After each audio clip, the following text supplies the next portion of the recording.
دکان پر گاہکوں کا رش ختم نہیں ہوگا۔ سب پوچھیں گے کون سا وظیفہ کرتے ہو؟ نور اسلامک ٹیچر کے معزز ناظرین و سامعین، السلام علیکم ورحمۃ اللہ وبرکاتہ۔ امید ہے آپ سب خیریت سے ہوں گے۔ اللہ رب العزت آپ کی تمام تر ضروریات حاجات کو اپنے خزانوں سے ہمیشہ پورا فرماتا رہے اور کبھی بھی آپ کو دنیا میں کسی کا محتاج نہ ہونا پڑے۔ ناظرین اکرام، آج کی یہ ویڈیو بڑی زبردست ہے اور یہ عمل جو ہے دکاندار حضرات کے لیے خاص طور کے اوپر ہے، اور اس کے علاوہ جتنے لوگ جن کا رزق لوگوں کے ساتھ جڑا ہوا ہے وہ بھی اس عمل کو کر سکتے ہیں۔ انشاءاللہ تعالی سبھی کو اس میں فائدہ ہوگا، یہاں تک کہ جو ملازمت کرتے ہیں وہ لوگ بھی اس عمل کو کریں گے تو انشاءاللہ تعالی ان کو بھی اس سے بہت زیادہ فائدہ ہوگا۔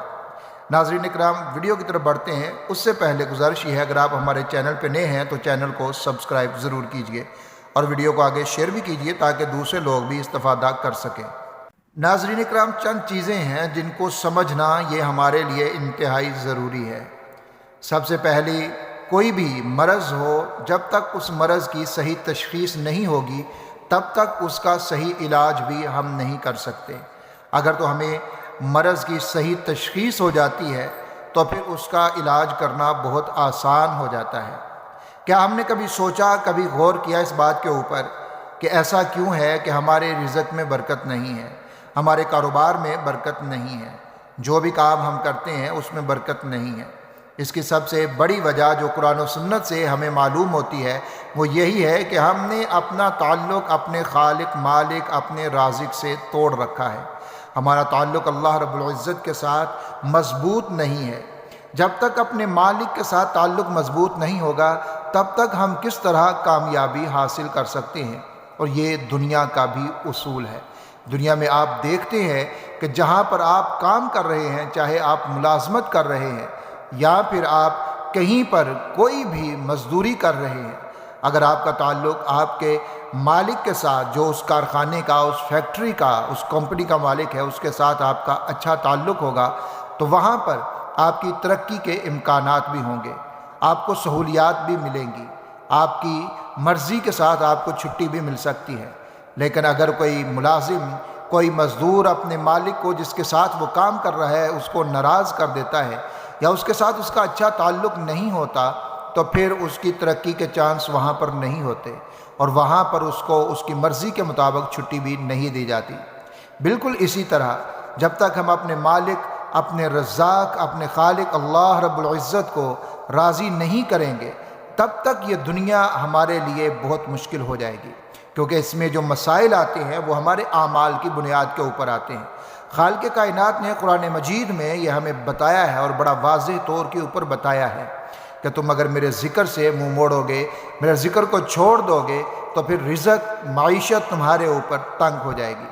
ناظرین اکرام، جب تک ہم اللہ رب العزت کے ساتھ تعلق نہیں بنائیں گے تو پھر اللہ رب العزت کی رحمت ہمارے ساتھ نہیں ہوگی تو ہمارا رزق کیسے وسیع ہو سکتا ہے؟ برکت کیسے آ سکتی ہے؟ برکت تبھی آتی ہے جب اللہ رب العزت راضی ہوتے ہیں اور اللہ کی رحمت ہمارے اوپر ہوتی ہے۔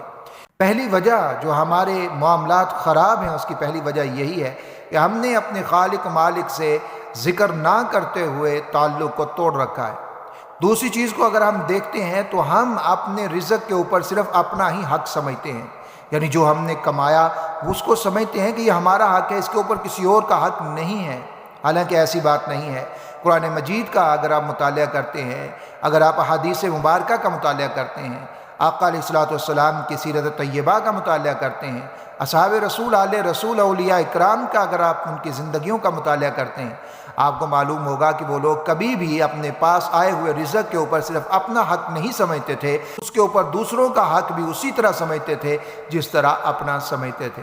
وہ اس رزق میں سے اپنے رشتہ دار، دوست احباب، اپنے علاقے کے یا کہیں سے بھی کوئی غریب، مسافر، مساکین، یتیم، ان کا حق بھی اپنے رزق کے اوپر سمجھتے تھے، اور یہی وجہ ہے کہ کبھی بھی ان کے رزق میں تنگی نہیں ہوئی، ان کو کبھی کوئی پریشانی نہیں ہوئی۔ اگر ہوئی بھی ہے تو انہوں نے اپنے مالک کے ساتھ تعلق مضبوط رکھا، دعائیں کی، اللہ رب العزت نے ان کو عطا فرما دیا۔ تو سب سے پہلا یہ کہ ہم اپنے اعمال کو درست کرنے والے بن جائیں، ہمارا تعلق اللہ رب العزت سے مضبوط ہو جائے، اور تعلق مضبوط کرنے کا سب سے بہترین ذریعہ نماز ہے۔ نماز اگر ہم پڑھتے ہیں تو ہمارا تعلق اپنے خالق و مالک سے مضبوط ہو جاتا ہے۔ ناظرین کرام، آپ کی دکان ہے، کارخانہ ہے، کمپنی ہے، یا کچھ بھی ہے، آپ ٹھیکیداری کرتے ہیں، کچھ بھی آپ کرتے ہیں، سب سے پہلے اپنے ملازمین کو یا آپ کے ماتحت جو بھی لوگ کام کرنے والے ہیں ان کو اس بات کا پابند بنا دیں کہ جب دین نماز کا وقت ہو جائے سب کام چھوڑ چھاڑ کر آپ نے نماز کو ادا کرنا ہے۔ ہاں، یہ ہو سکتا ہے کہ ایک وقت میں سارے ادا نہ کریں تو 2 وقتوں میں وہ ادا کر لیں، کچھ لوگ پہلے ادا کر لیں اور کچھ ان کے بعد ادا کر لیں، ترتیب بنائی جا سکتی ہے۔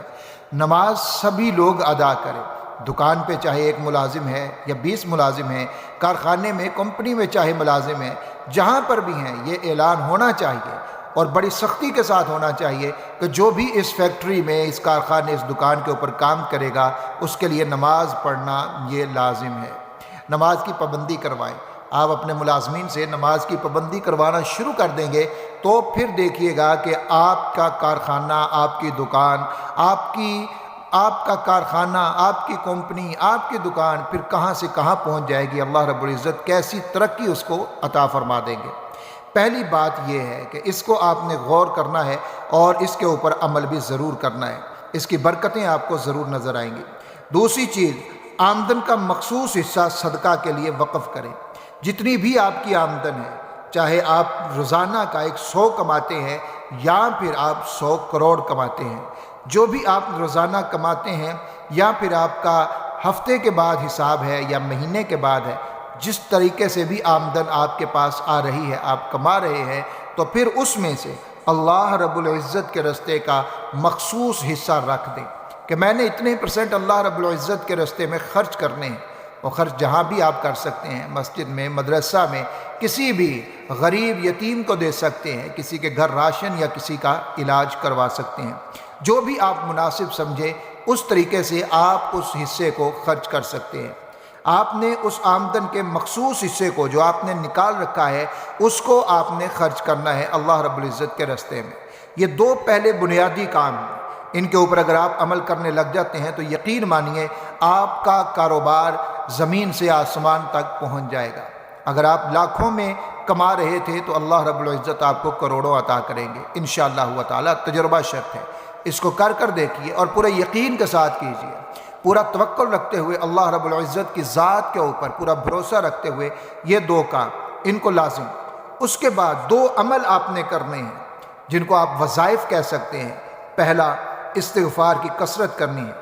قرآن مجید میں اللہ رب العزت نے اس کا حکم بھی فرمایا اور ساتھ میں یہ بھی فرمایا کہ اگر تم استغفار کرتے ہو تو پھر تمہیں کیا ملے گا؟ تمہارے لیے رزق کشادہ ہو جائے گا، برکتیں آ جائیں گی، باغات ہیں، نہریں ہیں، یہ سب کچھ تمہارا انتظار کر رہی ہے اگر تم استغفار کرتے ہو۔ استغفار آپ نے جو بھی کلمات آپ کو یاد ہیں وہ استغفار ان کے ساتھ کر سکتے ہیں۔ استغفر اللہ العظیم الذی لا الہ الا هو الحی القیوم واتوب الیہ، ان کلمات کے ساتھ بھی آپ استغفار کر سکتے ہیں، یا جو بھی کلمات آپ کو یاد ہوں ان کے ساتھ آپ نے استغفار کرنا ہے، اور یہ کثرت کے ساتھ کرنا ہے، یعنی وقت جب بھی ملتا رہے، دن کے اندر، صبح، شام، دوپہر، جب بھی وقت ملتا رہے آپ نے استغفار کرتے رہنا ہے۔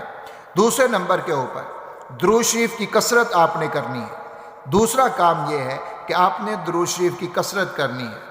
پہلا کام، پہلا وظیفہ یا پہلا عمل آپ کہہ لیں کہ وہ استغفار ہے، اور دوسرا عمل آپ کا درود شریف کی کثرت ہے۔ درود شریف ایک ایسی عبادت ہے یا ایسا عمل ہے جس کو کرنے سے اللہ رب العزت کی خاص رحمت بندے کے اوپر نازل ہوتی ہے۔ اللہ بھی راضی، اللہ کے پیارے حبیب بھی راضی۔ رحمتیں جہاں آ جاتی ہیں تو وہاں سارے کام بن جاتے ہیں، وہاں سارے کام ہو جاتے ہیں، رکاوٹیں، بندشیں ساری ختم ہو جاتی ہیں، رزق کشادہ ہو جاتا ہے، کھل جاتا ہے۔ اللہ رب العزت کی خاص رحمت جب آ جاتی ہے معاملات بگڑے ہوئے بھی بن جاتے ہیں، لیکن شرط یہ ہے کہ ہم پورے یقین کے ساتھ، توکل کے ساتھ اللہ رب العزت کی ذات کے اوپر پورا بھروسہ رکھتے ہوئے ہم وہ کام کرنا شروع کر دیں۔ تو یہ جو چیزیں میں نے بتائی ہیں آپ کو، پہلی چیز، دکان پر کام کرنے والے یا کمپنی، کارخانہ، جہاں پر بھی کام کرنے والے جو آپ کے ماتحت لوگ ہیں وہ نمازی ہوں، ان کو آپ نے نماز پڑھانی ہے۔ شروع میں آپ سختی بھی کریں گے، بعد میں ان کی عادت بھی ہو جائے گی اور دل میں بھی آ جائے گا اور وہ بھی پڑھنے لگ جائیں گے۔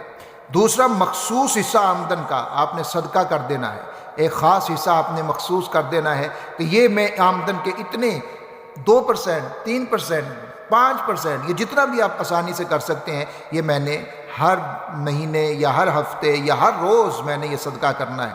پھر جو وظائف کے اعتبار سے یہ 2 کام، ایک استغفار کی کثرت، درود شریف کی کثرت، یہ آپ نے کرنی ہے۔